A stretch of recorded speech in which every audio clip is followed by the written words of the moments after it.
Olá pessoal, Antônio Carlota, bom dia, boa tarde, boa noite, boa madrugada para você que está pegado aí estudando para concurso, até altas horas da madrugada. Quero dizer para você que você é um herói, vai dar certo, assim como deu certo para mim, graças a Deus, eu creio em Deus, também vai dar certo para você, basta que você persista e insista um pouco. Hoje eu trouxe aqui para nós abordarmos um tema bem bacana, que é o artigo 20 da Lei 4947. É um crime que muitas vezes, quando estamos estudando para concurso, nós relegamos um crime de menor importância e às vezes nem conhecemos. Só nos deparamos com ele quando nós tomamos posse naquele tão sonhado cargo. E aí, a depender da esfera que você vai trabalhar, você vai se deparar muito com ele. Se você for trabalhar na Polícia Federal, na Justiça Federal, no Ministério Público Federal, vai acontecer muito na sua vida você se deparar com esse crime. E mesmo você que vai trabalhar na esfera estadual, também é bom conhecer para aprender a discernir, porque conhecimento nunca é demais. Vou começar aqui.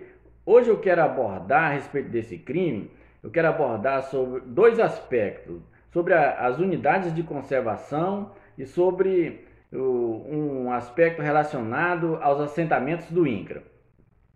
Vou começar lendo aqui o tipo penal, artigo 20 da Lei 4947, para a gente começar a discussão.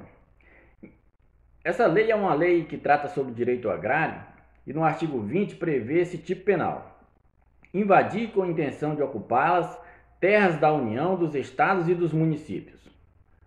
Tem um parágrafo único.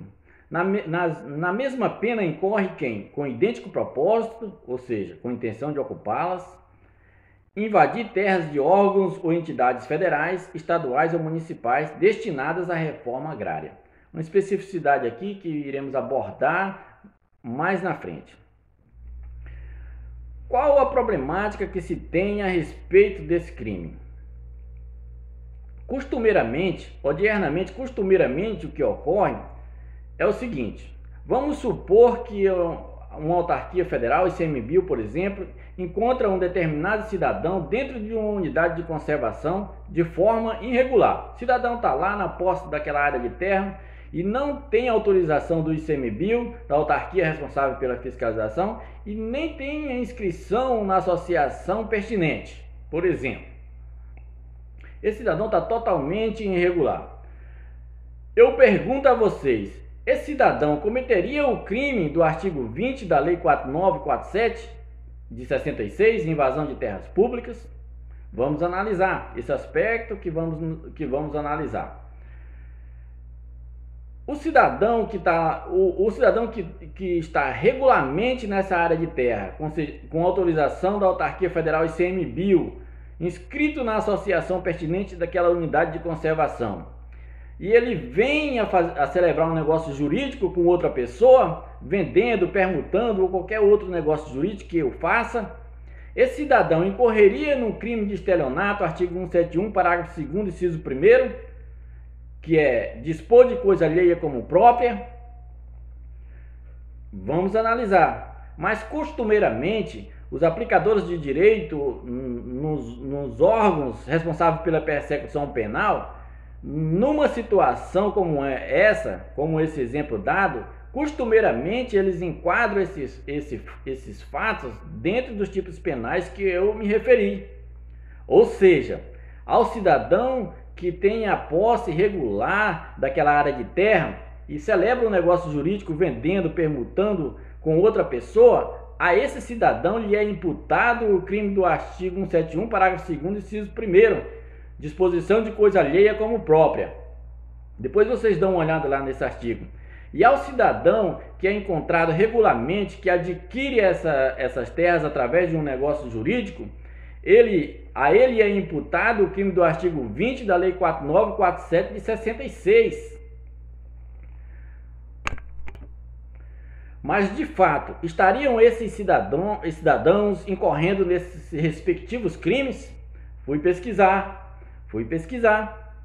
Encontrei algumas decisões interessantes, alguns julgados interessantes, e eu trouxe aqui para vocês uma apelação criminal do Estado do Pará, do Ministério Público do Estado do Pará, onde o relator toma uma posição muito interessante, por conta de que, além dele trazer a sua posição, ele também expõe alguns exemplos de outros operadores do direito que defendem também a sua tese.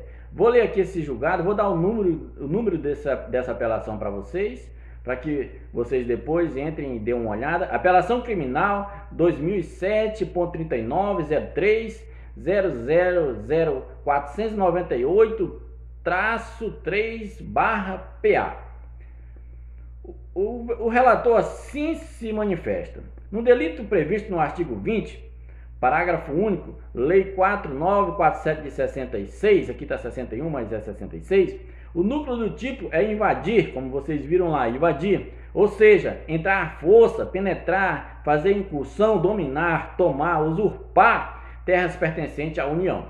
Então, o relator dessa apelação, ele entende que para ocorrer o crime do artigo 20 da Lei 4.947, precisa de que o cidadão tenha feito uso da violência, que ele tenha usurpado. Não pode ser esse crime não pode ser cometido através da celebração do negócio jurídico onde o cidadão entrou lá de boa fé. E ele continua aqui no julgado e ele fala assim: na hipótese, o apelado adquiriu de boa fé por R$110 mil, então celebrou um negócio jurídico, o imóvel denominado, não vou falar o nome da fazenda para não comprometer, com área de 12.650 hectares, conforme se extrai do contrato de compra e venda, acostado às folhas 65, o que é uma concessão de direito ilegal sem dúvida, mas que não configura delito penal ausente o dolo. Então o relator entendeu que estava ausente o dolo porque faltava o caráter de invasão que pressupõe o verbo do tipo penal. Então, nos exemplos dados da unidade de conservação que eu falei outrora, do cidadão que vende e do cidadão que adquire, pode-se entender, pode-se chegar à conclusão de que nem o cidadão que vende, que tem a posse regulada daquela área de terra, nem o cidadão que vende cometeria o crime do artigo 171, parágrafo 2º, inciso 1º, dispor de coisa alheia como própria, como também nem o cidadão que adquire essa área de terra mediante um negócio jurídico estariam cometendo, respectivamente, o crime do artigo 171, nem o crime do artigo 20 da Lei 4.947 de 66. E por que não estariam cometendo? O crime do artigo 171, estelionato, ele exige fraude. Se você for observar lá o tipo penal, ele exige fraude, ele tem um comando aberto e outros meios fraudulentos. Então, os atos que ele se refere ali são meios fraudulentos. E se o cidadão que tem a posse regular da propriedade dentro da unidade de conservação, ele celebra um negócio jurídico com outra pessoa e expõe para ela essa condição que ela tem a posse, porque a posse ela é uma realidade de fato. A posse ela pode ser negociada. Então, se o cidadão expõe e ele passa a posse, porque o outro cidadão que está adquirindo essa propriedade sabe que ele não tem a propriedade daquela área de terra, ele não poderia estar cometendo crime de estelionato, porque ele não fez uso de fraude. Quanto ao outro cidadão, se poderia chegar à seguinte conclusão: ele não fez uso de violência, ele se mescuiu na posse daquela área de terra mediante a celebração de um negócio jurídico, um contrato de compra e venda, uma doação. Você entende? Então, em tese, nenhum dos dois estaria incorrendo no respectivo crime que eu citei. Agora, é claro que o cidadão, se um determinado elemento entra numa unidade de conservação sem autorização, invadindo, não tem celebrado um negócio jurídico, ele invade aquela área de terra, ele estaria sim cometendo o crime do artigo 20 da Lei 4.947 de 66. Mas mesmo esse cidadão nessa condição que invade essa área de terra, e se ele resolve a vender, ainda há dúvida se ele cometeria o crime de estelionato. Ainda há dúvida se ele cometeria o crime de estelionato. Por quê? O caso concreto é quem vai nos dizer. Porque se ele passou para o outro a condição, a que título ele adquiriu aquela propriedade sob invasão, ele não está se utilizando de fraude. em prejuízo daquela outra pessoa para oferir algum benefício. Então ele não estaria dispondo de coisa alheia como própria mediante fraude. Ele teria sim cometido o crime do artigo, uma pessoa que adentra em uma unidade de conservação, por exemplo, ou em qualquer outra terra pública, ele estaria sem a celebração de um negócio jurídico, ele estaria sim invadindo terras públicas, estaria sim cometendo o crime do artigo 20 da Lei 4947, mas no momento em que ele vende, se ele não se utiliza de fraude para realizar esse negócio jurídico, ele não cometeria o crime de estelionato do artigo 171, parágrafo 2º, inciso 1º, disposição de coisa alheia como se fosse própria, porque ele não se utilizou de fraude. Agora, aquele cidadão, isso é uma posição conflituosa, essa é a conclusão que se pode chegar. Não estou falando aqui que essa é a posição certa. Essa é uma conclusão que se pode chegar para que o sistema jurídico faça sentido. Agora, aquele cidadão que sabe que o invasor está na posse daquela terra mediante invasão, cometendo o crime de invasão de terras públicas e adquire aquela propriedade, ele sim comete o crime de receptação, ou no caput, a depender do caso concreto, ou mesmo no seu parágrafo 3º, quando pela condição do agente ou pela desproporção entre o valor da coisa e o valor da coisa e o preço que se está cobrando, pode-se presumir que aquela coisa é proveniente de fato criminoso. Então, quem adquire pode eventualmente cometer o crime de estelionato, e de certo que se ele souber dessa condição, ou se ele poderia saber, ele de certo que ele estará cometendo o crime de receptação. Me engano, pelo crime de receptação, não de estelionato. É esses os questionamentos relacionados à unidade de conservação que eu quero colocar para vocês. E eu quero abordar agora a problemática a respeito dos assentamentos do INCRA. Porque qual a questão relacionada a esse tema, no que se refere a assentamento do INCRA, e esse crime do artigo 20 da Lei 4947 de 66? Da mesma forma como ocorre com as unidades de conservação, o exemplo dado, os operadores do direito, costumeiramente, quando se encontra algum cidadão irregularmente dentro de uma área de terra, dentro de um assentamento do INCRA, costumeiramente os aplicadores de direito enquadram facilmente no crime de invasão de terras públicas e não investigam alguns aspectos que necessariamente se precisa saber para fazer a correta subsunção do fato ao tipo penal. Por exemplo, por quê? O que precisamos saber a respeito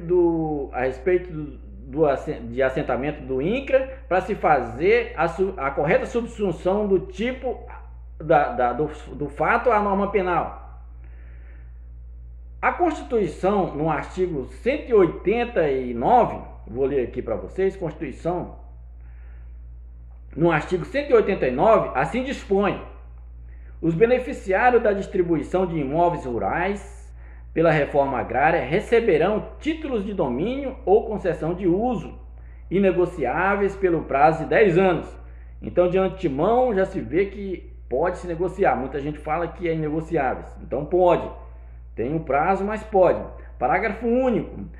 O título de domínio e a concessão de uso serão conferidos a homem ou mulher, ou a ambos, independentemente do estado civil, nos termos e condições previstas na lei. Foi elaborada uma lei, se eu não me engano é a Lei 8.086/29 de 93, dispõe sobre a regulamentação dos dispositivos constitucionais relativos à reforma agrária. Mas qual o aspecto que se deve saber relacionado a esse tema?